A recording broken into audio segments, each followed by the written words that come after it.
தமிழும் சுதந்திரமும் எனது பிறப்புரிமை. தமிழ் பேசும் அனைவருக்கும் என் சிரம் தாழ்த்தி வணக்கங்கள். ஒளிரும் ஒளி ஒளி என்ற தலைப்பில் இது எனது 17வது படைப்பு. கடலூர் அஞ்சலை அம்மாள். தென்னிந்தியாவின் ஜான்சி ராணி, தமிழகத்தின் முதல் பெண் சுதந்திர போராட்ட வீரர், தமிழகத்தின் முதல் பெண் சட்டமன்ற உறுப்பினர், சிறைகளை தனது வீடாக்கி கொண்டவர், துணிச்சல், தியாகம், நாட்டுப்பற்று மிக்க பெண்குல நாயகி. அவர்தான் கடலூர் அஞ்சலை அம்மாள். 1890ஆம் ஆண்டு ஜூன் மாதம் 1ஆம் நாளன்று கடலூர் மாவட்டத்தில் உள்ள முதுநகரில் சுண்ணாம்புக்கார தெருவில் பிறந்தார்.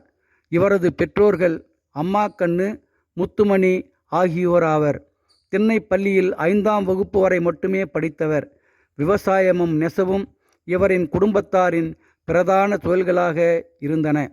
1908ஆம் ஆண்டு சேத்தியாத்தோப்புக்கு அருகாமையில் உள்ள சின்ன நெற்குணம் என்ற சிற்றூரில் விவசாயம் மற்றும் நெசவு தொழில்களை செய்து வந்த முருகப்பா என்பவரை மணமுடித்தார். அஞ்சலை அம்மாவும் கணவர் முருகப்பாவும் நெசவு தொழிலை பிரதான தொழிலாக மேற்கொண்டனர். இவர்கள் தயாரித்த துணிகளை இவர்களே கொண்டு போய் விற்பனை செய்து பணத்தை சம்பாதித்தனர். கிராமங்கள் தோறும் சென்று துணிகளை விற்பனை செய்யும்போது அங்குள்ள மக்களின் ஏழ்மை, வறுமை, பசி, நோயின் தாக்கங்கள் ஆகியவற்றை கண்டு மனம் நொந்தார் கடலூர் அஞ்சலை அம்மாள். நெசவு தொழிலை செய்து கொண்டே காங்கிரஸ் கட்சியில் இணைந்து கட்சி பணிகளிலும் இருவரும் ஈடுபட்டனர். 1921ஆம் ஆண்டு 31வது வயதில் ஒத்துழையாமை இயக்கத்திற்கான போராட்டத்திலும் சுதந்திரத்திற்கான போராட்டத்திலும் ஈடுபட்ட தமிழகத்தின் முதல் பெண் சுதந்திர போராட்ட வீரர் என்ற பெருமையுடன் கடலூர் அஞ்சலை அம்மாள் தமது அரசியல் பயணத்தை ஆரம்பித்தார். 1857ஆம் ஆண்டு இந்திய மக்களை பலவித சித்திரவதைகளுக்கு உள்ளாக்கி கொன்று குவித்தவன் ஜேம்ஸ் நீல் என்ற வெள்ளையன். ஜேம்ஸ் நீல் என்பவனுக்கு சென்னையில் சிலை அமைக்கப்பட்டிருந்தது. 1927ஆம் ஆண்டு இவனது சிலையை அகற்றும் போராட்டத்தில் தானும் கணவர் முருகப்பாவும் 9 வயது மகளும் கலந்து கொண்டனர். ஜேம்ஸ் நீல் என்பவனின் சிலையை சேதப்படுத்திய குற்றத்திற்காக இம்மூவருக்கும் 1 வருட சிறை தண்டனை தரப்பட்டு சென்னை சிறையில் அடைக்கப்பட்டனர். 1931இல் நடைபெற்ற அனைத்திந்திய மகளிர் காங்கிரஸ் மாநாட்டுக்கு கடலூர் அஞ்சலை அம்மாள் தலைமை தாங்கினார். இதே 1931ஆம் ஆண்டு உப்பு காய்ச்சும் போராட்டத்தில் 6 மாத கர்ப்பிணியாக இருந்தபோது கலந்து கொண்டு 6 மாதங்கள் சிறை தண்டனை பெற்று கடலூர் சிறையில் அடைக்கப்பட்டார். 1932ஆம் ஆண்டு சட்ட மறுப்பு இயக்கத்தில் கலந்து கொண்டு சிறை தண்டனை பெற்றார். 1933ஆம் ஆண்டு மறியல் போரில் கலந்து கொண்டு 3 மாதங்கள் தண்டனை பெற்று கடலூர் சிறையில் அடைக்கப்பட்டார்.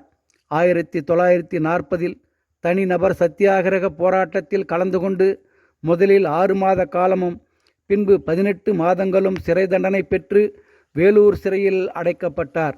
1943இல் கடலூர் அஞ்சலை அம்மாள் கலந்து கொண்ட போராட்டம் 2ஆம் உலகப் போருக்கு எதிராக பேசப்பட்ட தனி நபர் சத்தியாகிரகத்தின் தொடர்ச்சியாகும். மேலும் மிலாத் உன் நபி போராட்டத்திலும் அவ்வேளையில் நடைபெற்ற ஆங்கிலேய எதிர்ப்பு ஆர்ப்பாட்டங்களிலும் தீவிரமாக பங்கேற்றார். இதன் காரணமாக டிசம்பர் மாதத்தில் கைது செய்யப்பட்டு 8 மாதங்களும் 2 வாரமும் தண்டனை பெற்று பெல்லாரி சிறையில் அடைக்கப்பட்டார். அந்நிய பொருட்களை விற்பனை செய்வதை எதிர்த்து அந்நிய பொருட்களை விற்பனை செய்யும் கடைகள் முன்பு போராட்டங்களில் ஈடுபட்டார். இதற்காகவும் சிறையில் அடைக்கப்பட்டார். கடலூர் அஞ்சலை அம்மாவும் இவரது கணவர் முருகப்பாவும் மகள் லீலாவதியும் சென்னை சிறை, கடலூர் சிறை, திருச்சி சிறை, வேலூர் சிறை, பெல்லாரி சிறை ஆகிய சிறைகளில் தண்டனை காலங்களை அனுபவித்தவர்கள். பெல்லாரி சிறையில் இருந்தபோது மகள் லீலாவதி பிறந்தார். வேலூர் சிறையில் இருந்தபோது 2வதாக மகனை பெற்றார். தனது மகனுக்கு ஜெயில் வீரன் என பெயரிட்டார். தான் பெற்ற 2 பிள்ளைகளையும் சிறைச்சாலைகளில் தண்டனை காலங்களில் இருந்தபோது பெற்றெடுத்தார் என்பது கசப்பான உண்மை. சிறைச்சாலைகள் கடலூர் அஞ்சலை அம்மாவுக்கும் கணவர் முருகப்பாவுக்கும் பிள்ளைகள் லீலாவதி, ஜெயில் வீரன் ஆகியோருக்கு வாழ்விடமாகவே மாறிப்போனது. கடலூர் அஞ்சலையம்மாவின் ஒட்டுமொத்த குடும்பமும் தண்டனை காலமாக 7.5 வருட காலத்தை சிறைச்சாலைகளிலேயே வாழ்ந்து கழித்துள்ளனர் என்பது குறிப்பிடத்தக்கது. தேச விடுதலைக்காகவும் காங்கிரஸ் கட்சியின் வளர்ச்சிக்காகவும் தமது வீடு, நிலம் ஆகியவற்றை விற்று செலவு செய்தார் அஞ்சலையம்மாள். காந்தியடிகள் கடலூர் நகருக்குள் நுழையக்கூடாது என 1934ஆம் ஆண்டு அன்றைய காவல்துறை உத்தரவு பிறப்பித்திருந்தது. முஸ்லிம் பெண் போல பர்தா உடைகளை அணிந்து கொண்டு மாறு வேடத்தில் சென்று காந்தியடிகளை தமது வீட்டுக்கு அழைத்து வந்து உபசரித்து அனுப்பியதாகவும் சொல்லப்படுகிறது. இவரது வீரத்தையும் விவேகத்தையும் தைரியத்தையும் மெச்சிய காந்தியடிகள் கடலூர் அஞ்சலையம்மாவை தென்னகத்து ஜான்சிராணி என புகழ்ந்து மகிழ்ந்தார். அஞ்சலையம்மாவின் மகள் லீலாவதிக்கு லீலாவதி என பெயரிட்டதும் காந்தியடிகள்தான். மகள் லீலாவதியை காந்தியடிகள் தமது வரதா ஆசிரமத்திற்கு அழைத்துச் சென்று பாராட்டி சீராட்டி வளர்த்தார் எனவும் சொல்லப்படுகிறது. இந்திய நாட்டின் சுதந்திரத்திற்கு முன்பாக 1937, 1946ஆம் ஆண்டுகளிலும் இந்திய நாட்டின் சுதந்திரத்திற்கு பின்பாக 1952ஆம் ஆண்டிலும் கடலூர் சட்டமன்ற தொகுதியில் போட்டியிட்டு லட்சக்கணக்கான ஓட்டுக்கள் வித்தியாசத்தில் வெற்றி பெற்றார் கடலூர் அஞ்சலையம்மாள். இவர் சட்டமன்ற உறுப்பினராக இருந்தபோது கடலூருக்கு அருகே உள்ள தீர்த்தம்பாளையம் என்ற ஊரில் குடிநீர் பிரச்சனையின் போது வீராணம் ஏரியிலிருந்து துணை கால்வாய் மூலமாக தண்ணீரை வரவழைத்து குடிநீர் பிரச்சனையை தீர்த்தார். அப்பகுதி மக்களின் மனங்களிலும் இடம் பிடித்தார். அவர் காலத்தில் உருவாக்கப்பட்ட அக்கால்வாய்க்கு அஞ்சலையம்மாள் கால்வாய் என பெயரிடப்பட்டுள்ளது. அஞ்சலையம்மாவின் முக்கிய கொள்கைகள்: காந்தியின் அகிம்சை முறையை பின்பற்றுவது, சுதந்திரத்திற்காக போராடுவது, கதர் ஆடைகளையே அணிவது, அந்நிய பொருட்களை புறக்கணிப்பது, மது ஒழிப்பு சம்பந்தமான சமூக நலன் சார்ந்த கடமைகளில் அக்கறை கொள்வது, ஒத்துழையாமை இயக்கம், சட்ட மறுப்பு இயக்கம், வெள்ளையனே வெளியேறு ஆகிய இயக்கங்களில் கலந்து கொண்டு ஆங்கிலேயர்களை எதிர்த்து நாட்டுக்காக போராடுவது ஆகியவையே ஆகும். அஞ்சலையம்மாவின் வாழ்க்கை துணிச்சல், தியாகம் மற்றும் நாட்டுப்பற்றுக்கு ஒரு எடுத்துக்காட்டாகும்.